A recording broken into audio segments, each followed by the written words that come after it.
Today on Gamers Couch. Seven Wonders, Duel, or Duel as the Englishman says. Hello, welcome to the couch. Happy Sunday to you. It's time to talk board games. So, my lovely husband Daniel and I, Sarah, the artist behind Pinselgeschichten, are sitting on the couch every Sunday talking about a board game. And today it's Seven Wonders Duel. Indeed. Indeed, it's a couch. Also, since it's Advent, pre-Christmas time, we will have a bit of an extra track at the end of the video for the coming 3 weeks and this one, and we're gonna open one of his Advent calendar boxes, and it could be that there's a game in there. Christmas duck, Christmas duck. Yes, Christmas duck. So if you're new to the channel or the series, let me just quickly give you an overview how this works. The first part is his part. He tells you all about the rules and the gameplay of whatever game we do have on the couch. And again, today it's Seven Wonders Duel. That's my job while you explain. I'm drinking coffee and try to look nice. Then we go into what we like or not like about a game, and then we finish off with funny stories and experiences that we had while playing the game, just talking a bit about what we experienced so that you know what actually comes of the game.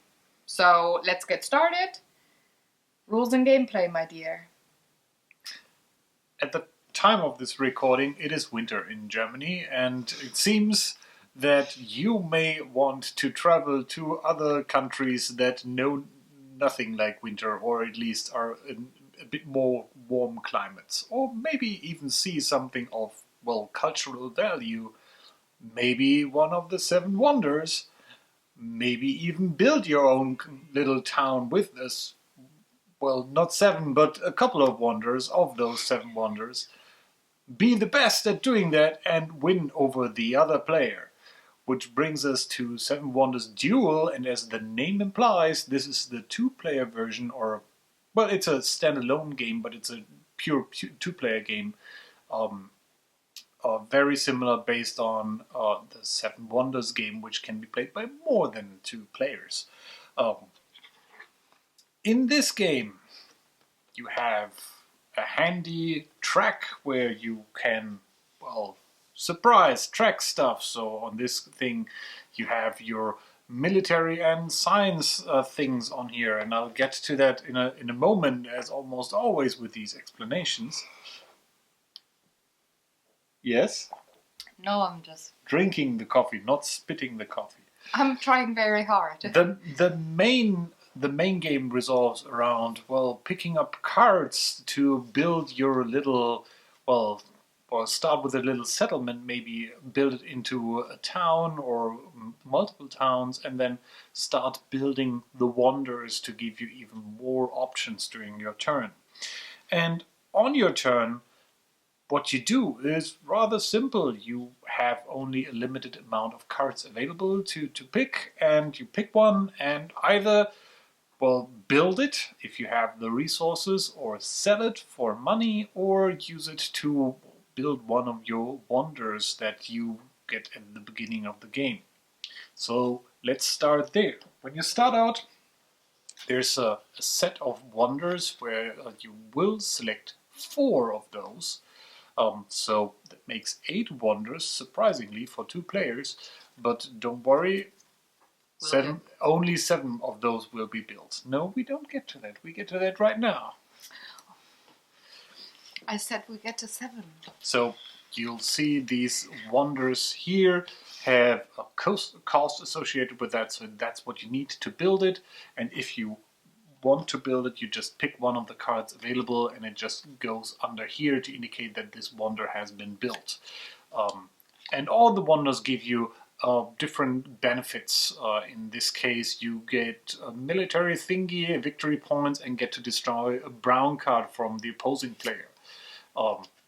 For this one, you get science stuff and victory points. This gives you money, and this little icon here means you get an immediate another turn, so pretty useful there. The pyramids just give you 9 victory points, still a lot, so, well, nothing to sneeze at. and so on. Obviously, you can only build one wonder per turn, and usually they're way too expensive or too difficult to build at the beginning.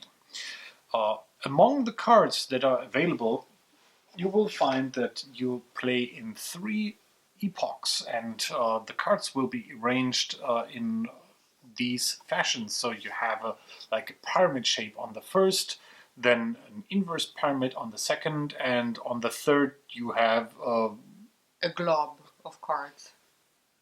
Diamond? you have Not really. Yeah, maybe you have An this oval shape. It's an oval. And all of these just consist of these cards, and as you may have seen already, some of them are white, some of them are colorful. That means you only see a couple of those cards face up and the other ones are face down. And when you get to pick a card, or cards that are available are either the basic resource cards, so for example these brown cards, this in particular will cost you 1 coin to build, what will provide you with 1 stone each turn. This brown card does not cost you anything to build and provides 1 wood per turn. Same here, does not cost you anything and gives you 1 clay. And then there's also the gray cards, which are also basic resources. In this case, this one costs 1 and gives you glass. And there's papyrus, if I can find, there's papyrus. Papyrus is on the floor apparently soon. Also costs you 1 in this case and provides it with the papyrus symbol. If you want to build more advanced stuff, let's say you want to build this bathing house, up here it says you need a stone to build that. So if on a previous turn you already picked up one of these cards, you're good to go. You can just build that on your next turn. However, if you don't have it, you can pay the bank some money to get it, which is still, well, feasible at the beginning. It's just 2 coins. However, during the game or as the game goes on, you have to pay 1 additional coin for each of that resource type that, well, that was hard to see, each of that resource type that you need, that the enemy has. So the enemy in this version does not get any money from it, it just gets more and more expensive, kind of simulating them having the monopoly of that kind of stuff that you want. So let's say you have a more advanced card, and I probably should pick one from the second age. Let's say you want to build this one. This requires 2 clay and 1 stone. Let's say I have a stone and 1 clay, but I'm lacking the second clay, and Sarah maybe has 2 clay. I have to pay 4 coins to get what I want to build that, and making it more and more expensive. Also, sometimes, as in this card, you get the option to pay with something different, which is this little icon here, which essentially means if you have built the corresponding building from a previous age, in this case the drugstore, it gives you this little wheel icon or the gear icon up here. And on the second age card, this gear icon means you can build this card without paying for it in any way or shape, or you don't need the resources necessarily that are printed on here, which makes some long-term planning quite interesting. Let's go over the cards that I haven't explained yet. I've shown you the green cards. The green cards are science cards and all come with one of 7 different icons here. They have a particular effect. If you collect 2 of the same icons, you get to pick one of, well, there's a couple of these little science tokens on the floor, and also during the game on the 5 spots that are up here. So whenever you get 2 identical icons, you get to pick one from here, providing you with an either immediate bonus or an ongoing bonus. Some things a bit cheaper, but more importantly, it might win you the game. And I'll get to that when we talk about how to win the game at the end of the game or during the game. So that's the green cards. There's also yellow cards, which interestingly don't count towards the how many of that icons does your opponent have. These are traders or trade houses that either make goods cheaper to buy from the bank, and I'm trying to find one of those. So for example, this one here says you can buy glass or papyrus for only 1 coin from the bank. You still have to pay the extra for each additional one that the opponent has, but gives you the opportunity to make things a little bit cheaper. Or, for example, this card here provides you with either a glass or a papyrus, but as I said, these don't count towards the enemy in terms of paying more to the bank. Another thing that yellow cards provide are, if you choose to not build a card and not use it to build one of your wonders and sell it, each of the yellow cards increase the amount of money you get for selling the card by 1 for each card you have.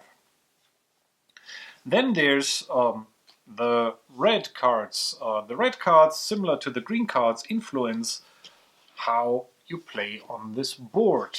There's a little counter that starts in the center, and for each of the little red icons you move that counter 1 over towards your opponent, giving you 2 victory points at the end of the game if you land up here, 5 if you land here, 10 here, or win the game immediately if you end here, but again, I'll get to that later.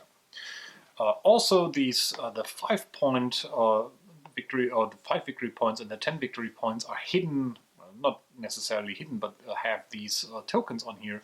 So if you get there the first time, your opponent also has to pay $2 or $5, and that can be really annoying. Last but not least, we have the blue cards, and those are just straight up victory points at the end of the game and will help you win. Let's talk about how to win at this game.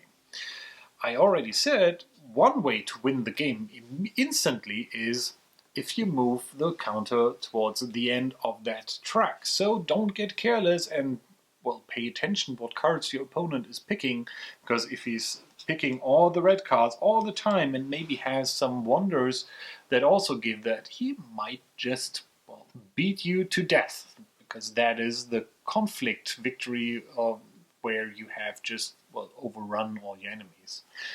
Another way to win the game is through the green cards. If you happen to have 6 different icons, then you also immediately win the game. And for that, icons from these green cards count, as well as icons that happen to be on the thing up here. For example, there's the law. The law is an additional symbol that you can pick up by, well, picking it up through 2 matching green cards from this thing, as I explained, and win through that. Although probably you will do neither, because you will just end by playing through 3 ages and counting victory points at the end. There is actually a special card type that only happens to be in the last age, which are the guild cards. And if you're familiar with the 7 Wonders, well, the 7 Wonders game, not the Duel game, these work in a similar fashion and usually just give you extra points, victory points, or multiply things based on what other things you have, and are generally quite expensive to build, but might be the thing that you need to win a game. The other important thing about the third age is that there's no base resource cards in here anymore, so either you have a ton of money or you have built up a really good infrastructure that can supply you with stuff like wood, stone, and so on to keep you afloat. I also said this game is called 7 Wonders, and that each player picks 4 of the wonder cards. In fact, the first player who gets to building 4 wonders is the only one who has 4 wonders, because the other player may only build 3 then, so you're capping out at 7 at that point, which makes an interesting race to get to building your wonders as soon as possible. Specifically because some of these are really useful. Let's take a quick look. For example, the Great Lighthouse is giving you 4 victory points at the end of the game, but it is also producing a wood, a stone, or a clay in your turn. So this almost counts as an additional brown card or grey card, whatever you want to use that for. And there's a similar one with Piraeus, which provides you with glass and papyrus, which is pretty good. Actually, you don't just draw these randomly at the beginning of the game. You will lay out 4 of those, and depending if you're a starting player or the other player, because it's a duel, you get to pick the first and the last, and the other player gets to pick the 2 in the middle, and then another 4 come out, and you just reverse that. So you always have the chance to pick a good card, and the other player also has a chance to pick a good card, unless you're really unlucky and there's just 1 good card and 3 bad cards. But as I said, these are generally pretty good. Also, maybe you want to focus then on something else, on winning the game in a different way or fashion. Once you played through all the cards of all the 3 ages and have assigned the last card, and nobody by then has won through science or military or fist on table, then you will count up all your victory points based on how much money you have, how much guild cards you have that may have an effect at the end of the game, count together all that stuff, get this nice little block in here, and although, well, these 2 columns are actually for if you have the military win or the scientific win. You just make a cross there and don't count the points anymore. I might have an opinion on the usefulness of that. Actually, I do have, and I don't think it's a secret. I mean, why bother in terms of making a cross if you win the scientific? To keep score, as we do with the books, where the sheets go in and then months later we remember who won what by what. Other than that, I'm with you. The who, the what now? The who, the what now. So yeah, that's pretty much the game, and don't be fooled. Although these arrangements look really nice, they are pretty much just there to mimic the mechanic from the original 7 Wonders, where you would pass cards around the table to other players, just to make sure that you pick cards, one after the other, and you have some hidden information. Well, it's not hidden information, you simply don't know necessarily what cards are face down here, specifically because you also remove some cards from those stacks at the beginning of the game. So this is almost similar to the drawing the cards at the beginning of the game. Pick one, put it in front of you, and then pass the other ones around the table. So you know what cards are out there, and both of you kind of know what cards are out there, but you not necessarily know what's up ahead because you haven't seen the hand of the player that is to your left, for example. It's a bit more difficult or different to explain in a 2-player version, but imagine this being a 4 or 5-player game. You will only see the cards of, let's say, the player left to you in a 4-player game in 3 turns. So this tries to mimic that by keeping some cards secret from both of you, and you only reveal them as soon as all the cards that are on top of them are removed. And as you can probably see here, you have always 2 cards on top of a hidden card, so you have to pick this, and the other player or yourself have to pick that other card in a different turn, and then you would reveal what's underneath there. I think that's it. Mm-hmm. It's fairly quickly played. Actually, let me look up what Repos says.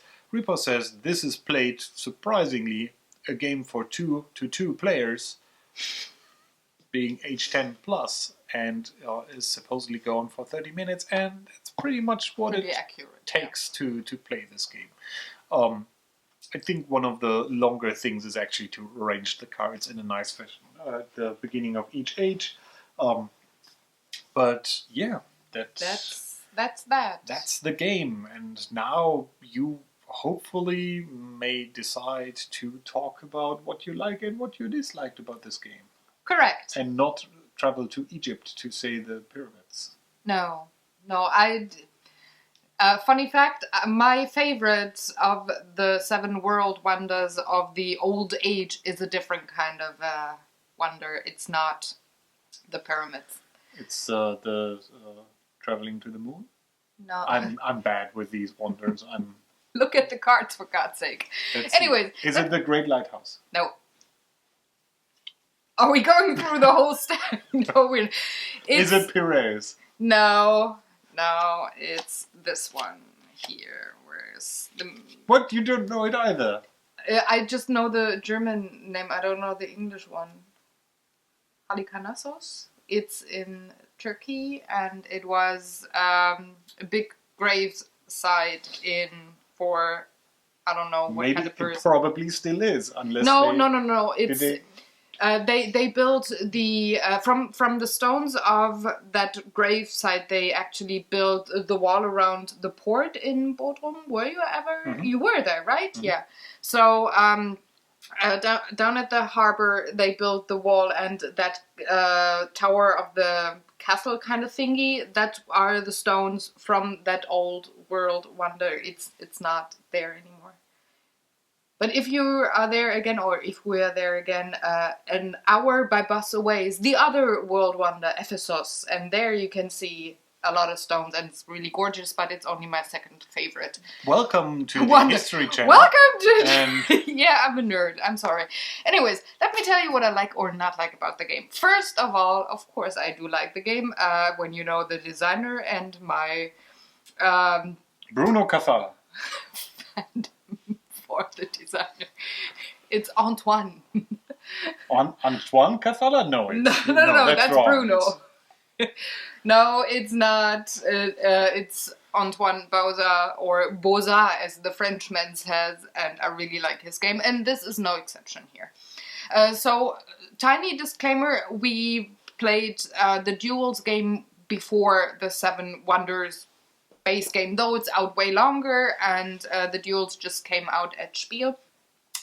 We didn't have the 7 Wonders before. It's now in our household, and it lives here, and it likes our shelves. And anyway, so we built that. We played that first, so I didn't have any comparison to the real 7 Wonder big game. So I'm just telling you what I like about the Duels game, not comparing it to the big one. I really like good strategic and tactical 2-player games that are really just made for 2 players, because they are usually balanced out way better than other games that have a 2-player version. So I really liked the balance of the game. It's very tactical. It's very, thinky. Sometimes you curse because I, by the way, really loved it that I think it's the first couch where you said the other player is not the opponent, but the enemy. So you go for the military duel kind of thing. I really like that. So you curse at your opponent once in a while, maybe more often than not, because he takes the card that you need or want so desperately, and just like, ooh. So you do that quite a lot.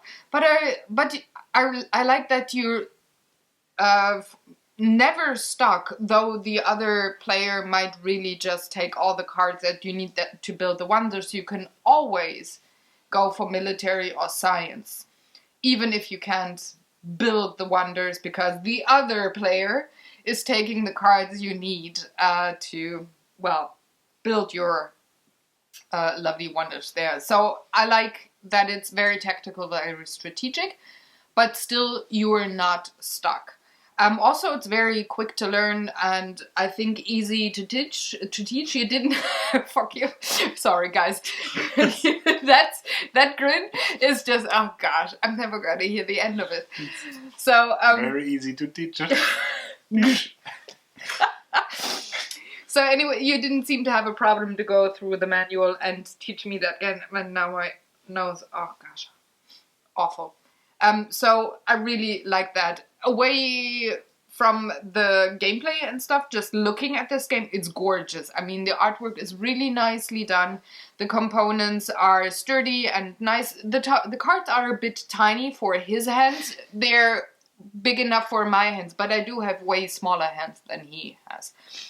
And I really like, yeah. For size comparison, you need to open your hand. Yeah. So on the reference duck, he did not work as a reference duck in a long time.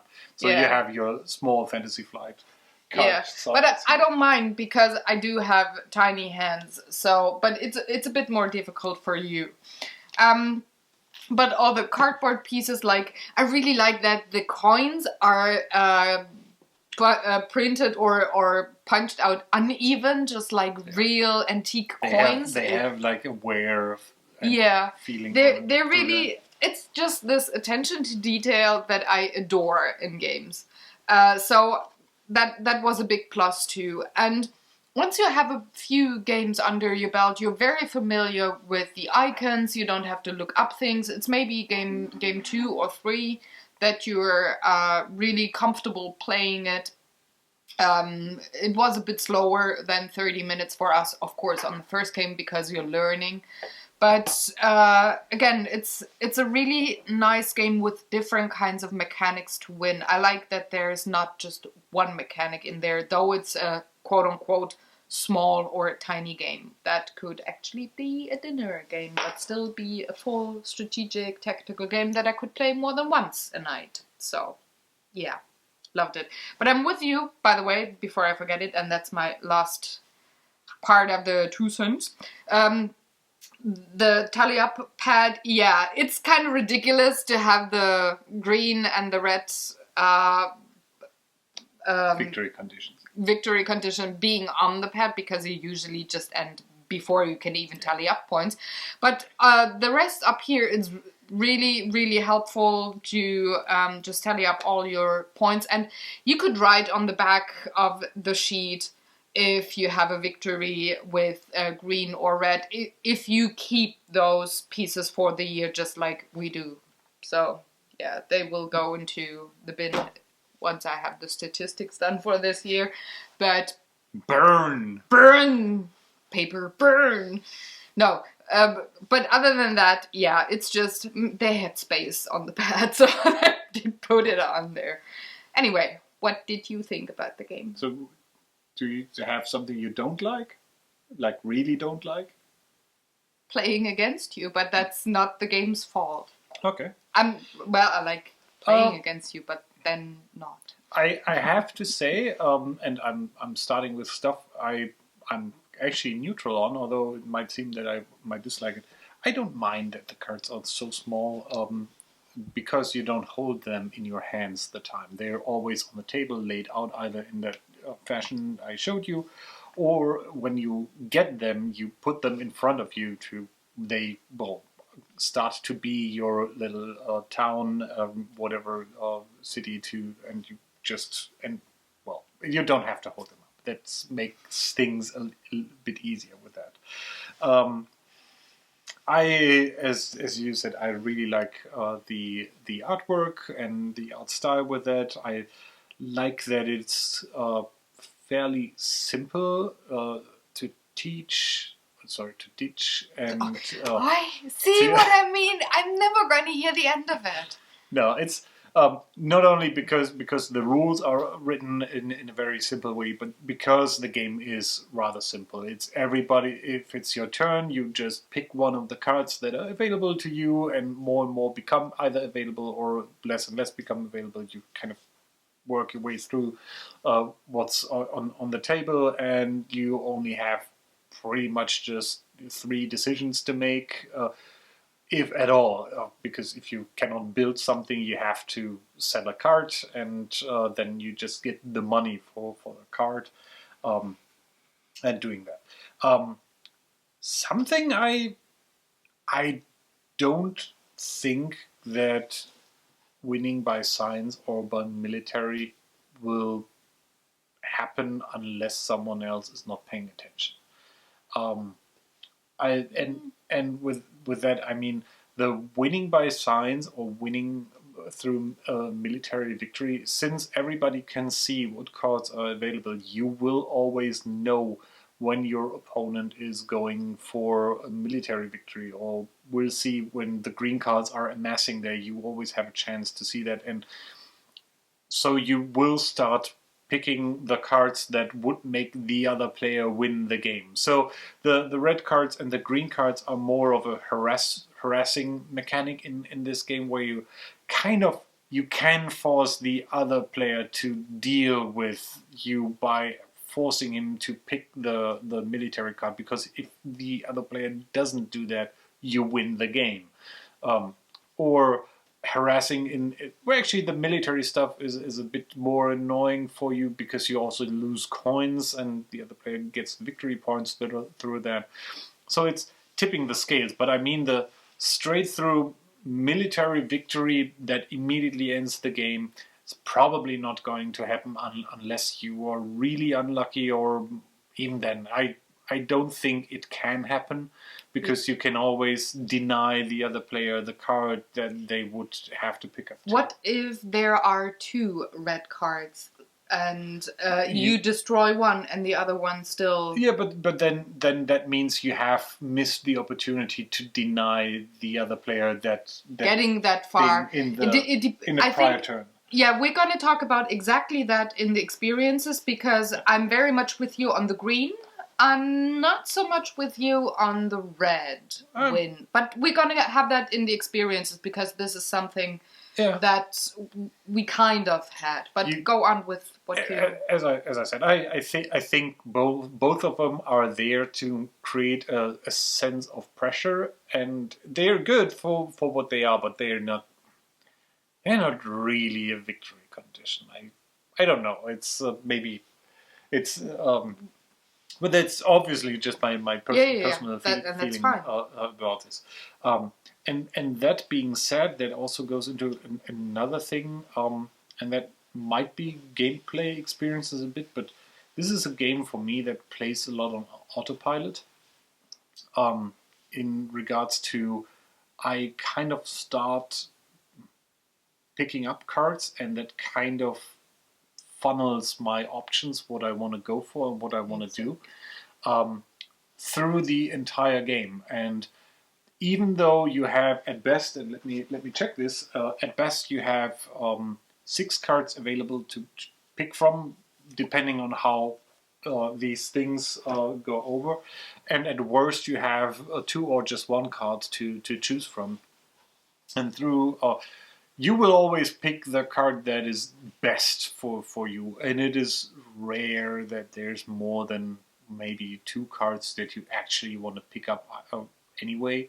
So it just goes on the natural progression where your city is at, and as I said, it only gets a little bit disrupted through the military and the science thing, where then suddenly things shift, or you are denied your favorite card, or the card that you really want to pick up, because you have to deny the other player the military advancement or the scientific advancement.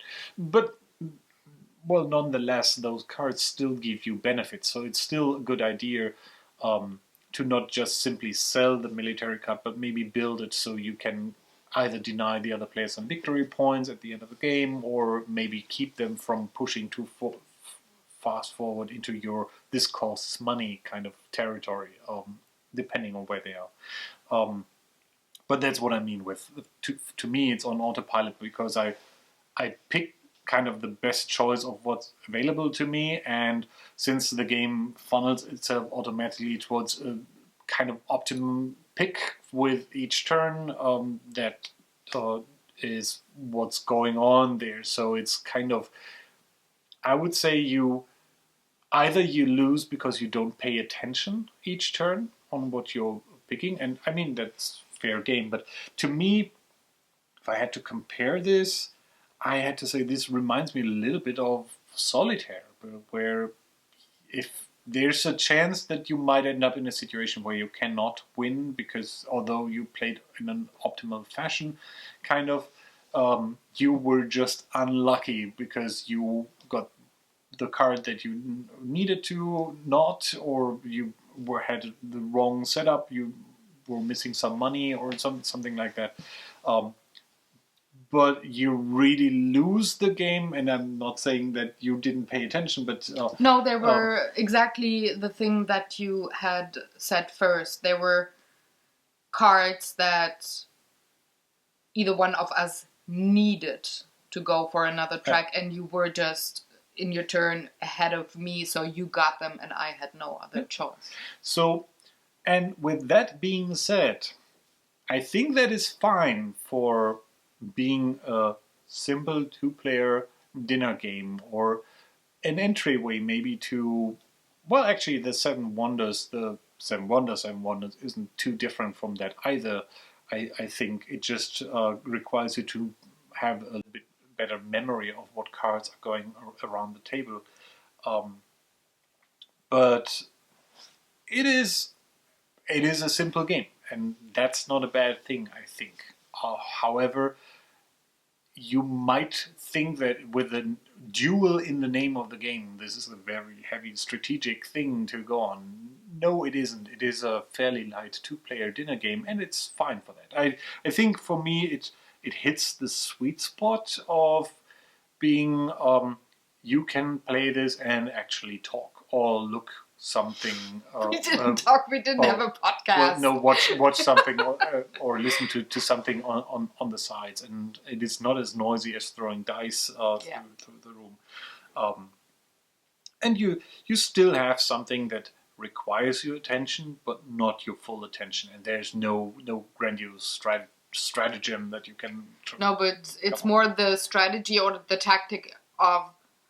Am I gonna take that card? So I reveal the other underneath that is face down right now. Am I gonna go for that risk, having it being the perfect card for you, and it's your turn then, and you can take it away, or am I just throw cards out of the stack? It's more that kind of a strategic thing, not the strategic of what am I going to build. Well, what I mean with that is in comparison to, let's say, something like Magic: The Gathering, which I think you can't really compare the two, can you?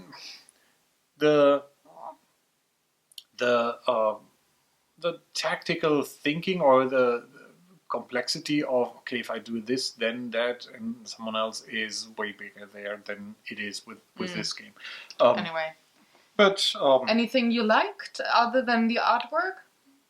Actually, I that may have sounded negative, but I do like that I have a place in my heart for games that you can just play that are not too demanding as a two-player game. And I think going, as I said, Germany 2015, it is getting cold outside because it's winter. If you're looking to pick something up that you want to play with, well, your better half or with someone else on those cold evenings, this is a pretty perfect game for that. So this gets, I would say, 7 science symbols from me.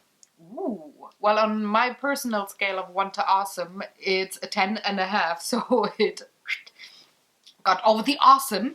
And the half a point over the awesome is because of the theme, because it hits my nerd love for history and architecture and geography. So, yeah. So it's actually... I can share my wisdom with the other, although he doesn't want to know.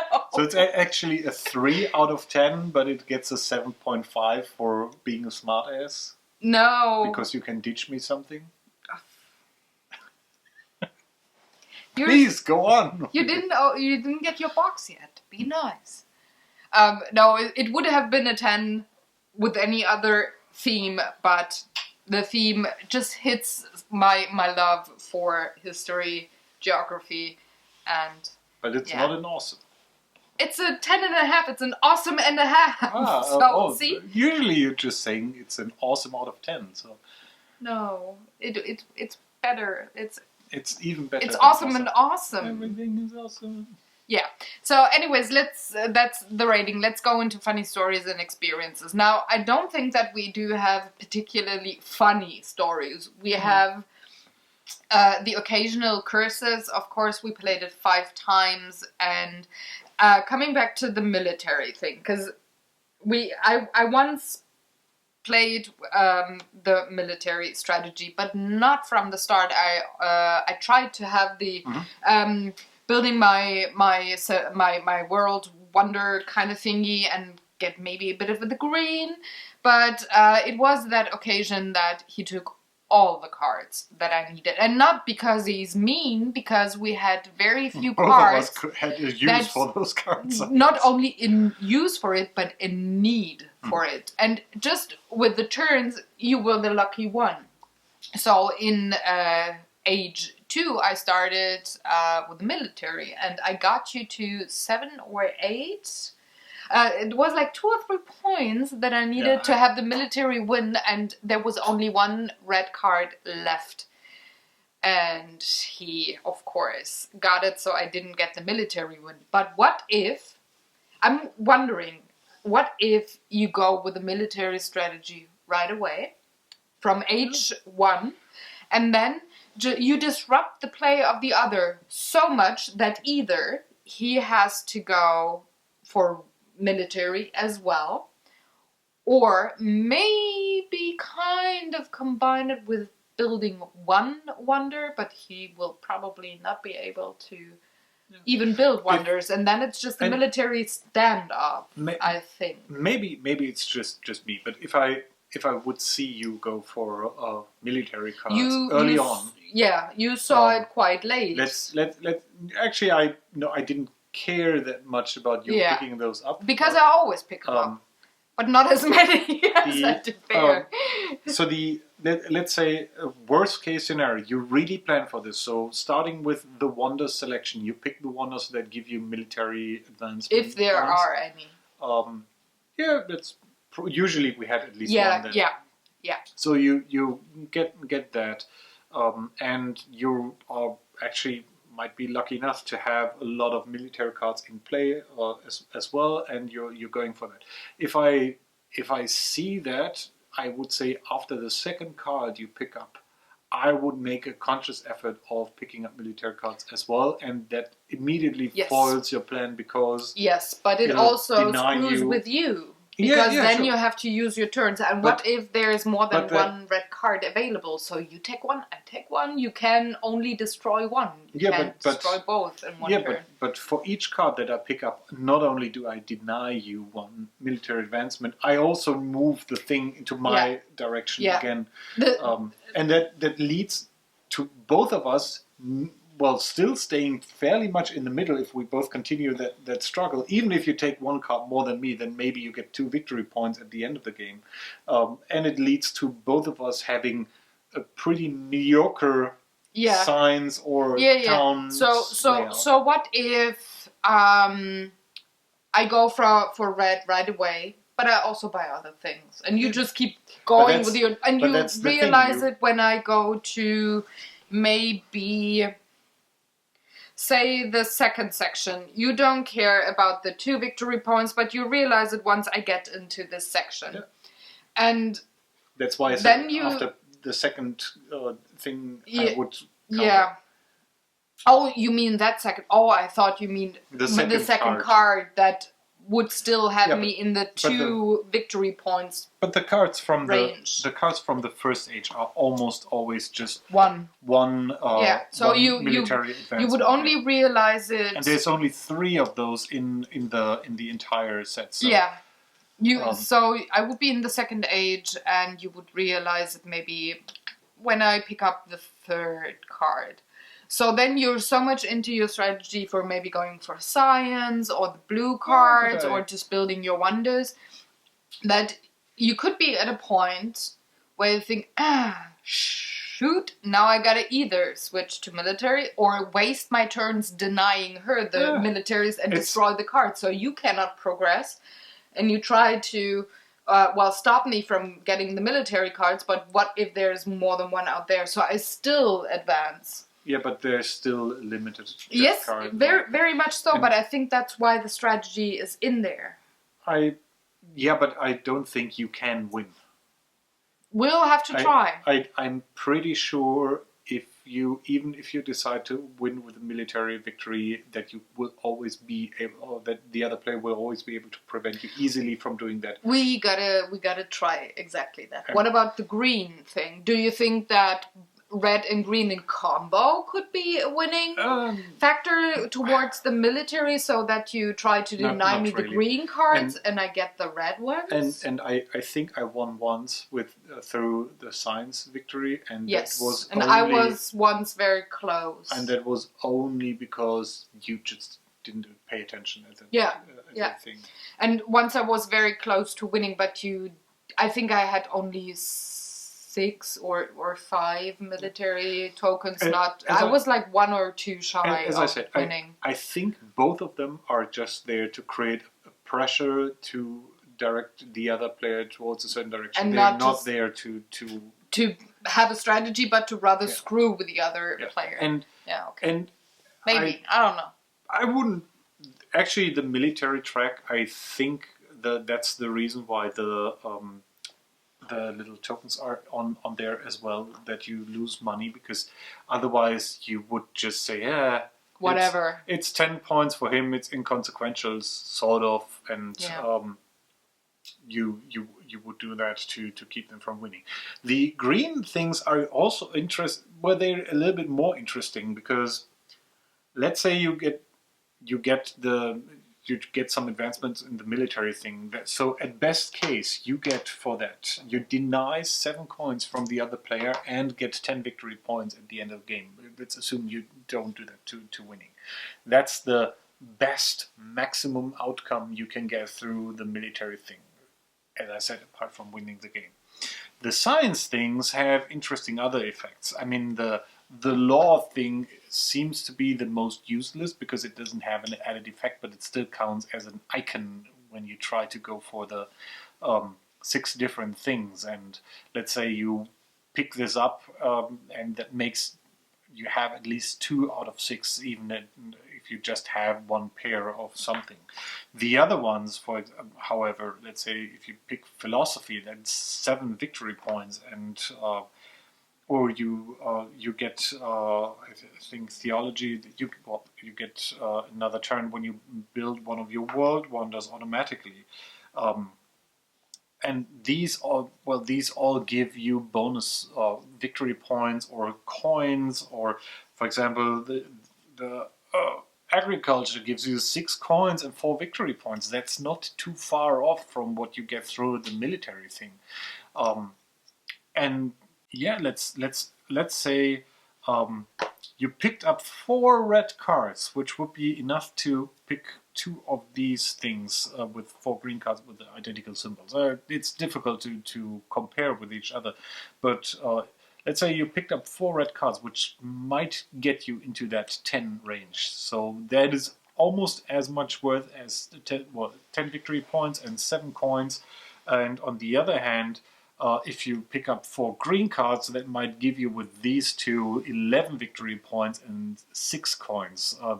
And this gives you 6 coins guaranteed. With the military thing, not necessarily, because you cannot get minus coins off the other player. So if the other player only has 2 coins and you go to the -5, the other player only loses 2 coins, which effectively just gives you a 2 coin advantage on that thing. So that's what I mean with, I think the green cards are a little bit more interesting to go for. Also because they give you victory points as well. The cards themselves, the red cards, I don't think have any victory points on them. I think in H3 some of them have. Or maybe the yellow ones say for all the red cards. The guild cards do. For all the red cards you get something. Here, a yellow card that says a coin for... But that's only if that's in game. But the red cards themselves don't give you victory points. And the third age card, while I was looking at it. So first age is one one military advancement. Second age is 1 or 2, and the third age then goes 2 or 3. This one, the guild card says. But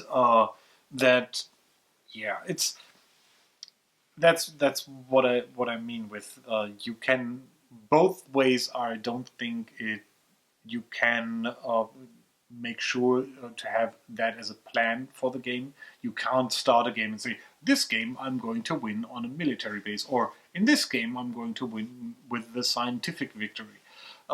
It is something you will pick up those cards and you will advance and get some of the benefits like the victory points or the coin or removal through military or the benefits through the science stuff. But I don't think that you can go out and straight up win. The question then would be, maybe it's in there because, don't forget, we're 30-something and we play these strategic games quite a lot. We pay a lot of attention. But the game is for 10 and up. Maybe it's in there for the younger generation that are just getting used to really paying attention what the other player does. I don't think so. That works maybe once. I think it is in there because there has to be a consequence. Yeah. Okay. There has to be a reason why you want to prevent the other player from doing that. But I cannot imagine a lot of situations where you are not able to prevent the other player from doing that. So it's kind of yes, it's in there. You could win that, but it's difficult. Okay. But let's not go on about that thing for too long. Yeah, so I think we should just wrap up the game and then go on to opening your first advent calendar, or do you have anything else to say? So final thoughts on this. Even though all the information is present, if you are like me, and I don't know that, and probably you don't know either, but you don't really know if you've won the game until the game is over. Yeah. And you he told me so many times, oh, you're so much, look at this. And I didn't win a single game. So he had some hidden victory points that he didn't calculate throughout the game. So it's like you don't know if you won until you tally up the points. Yeah.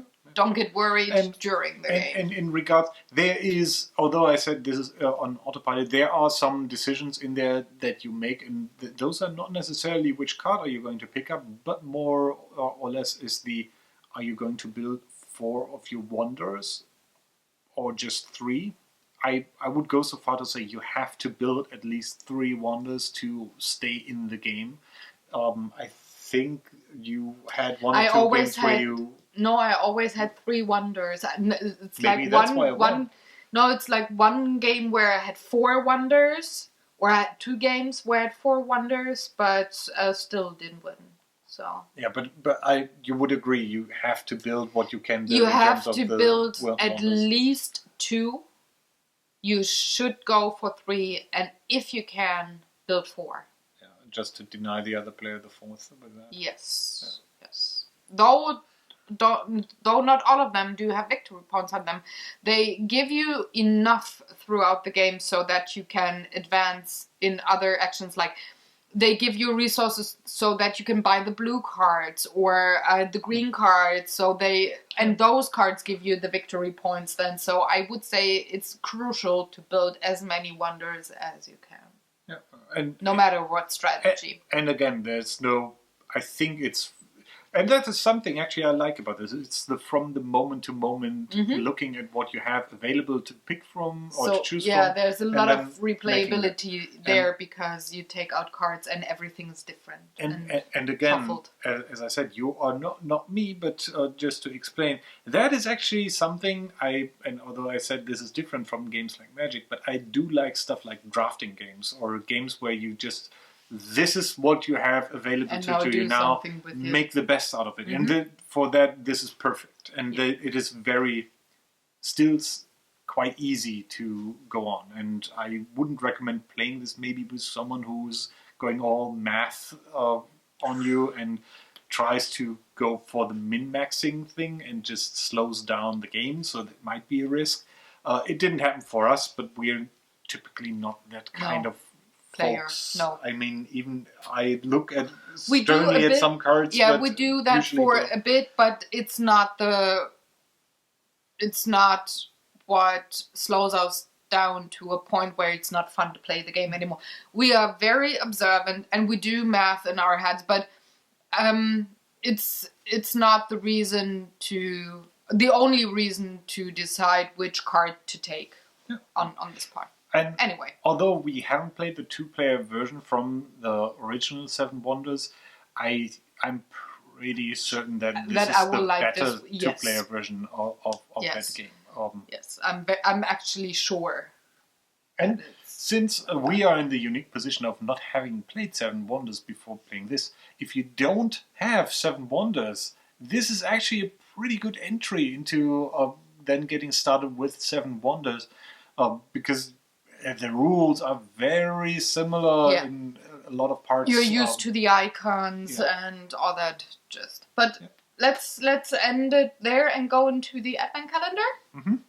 Okay, here we go. Christmas duck. Yeah, he's there, the Christmas duck. So if you are new to, or if you just joined us this year, last year we had the New to this channel. no, I did Surprisingly. no, but like even if they just subscribe to us in, let's say, April. If you haven't seen us last year during this time. Yeah, you well, yeah, we had the antlers and the Christmas hat If you last don't year. recognize us from last year with... No, we do have a tradition. He gets an advent calendar every year from me, but we don't do other kinds of gifts where we say, yeah, just because it's the birthday day, I have to come up with something to give you. But it's more like when we know something cool, we just give it to the others. Like, little thingy for you for being a sweet spouse, so to say. So, but the advent calendar is very important for me. I always do plan that one. So this is the first day of Christmas season here. So it's the first advent and he's enabled and entitled to have a box.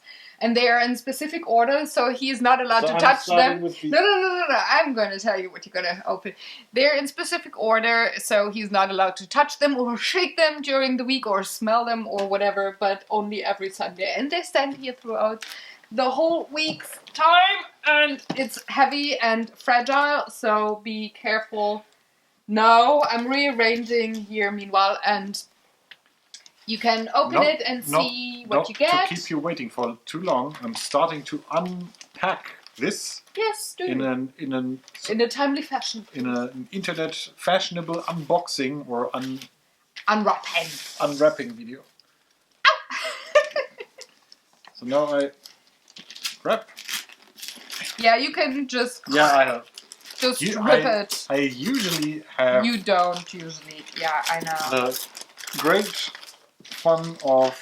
Yeah, it takes ages usually for him to unpack. Remove stuff, but there's two things in here. Let's start with the small one that I can feel right away, and this is. Looks like an egg. No.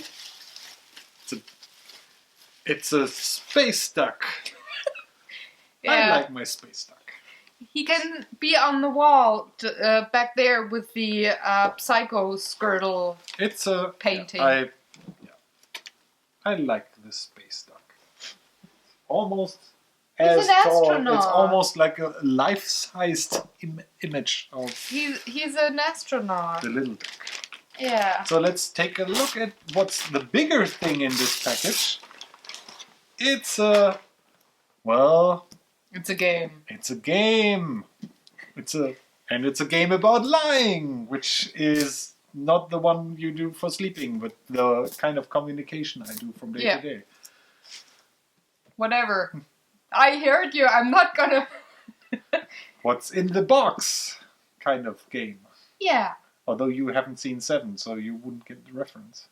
I did. I saw that movie. I'm surprised that you've seen movies at all, because usually when I mention a movie or a quote from a movie, it's like, I haven't seen that movie. Oops.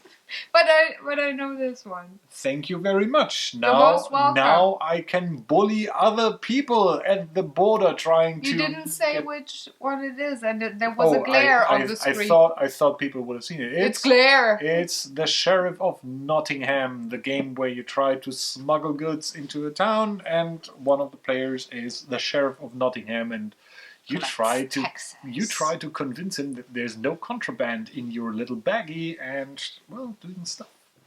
Yeah, this has been on my list for some time, because this seems to be really good fun with friends and shouting at people, and I need a new game to shout at people.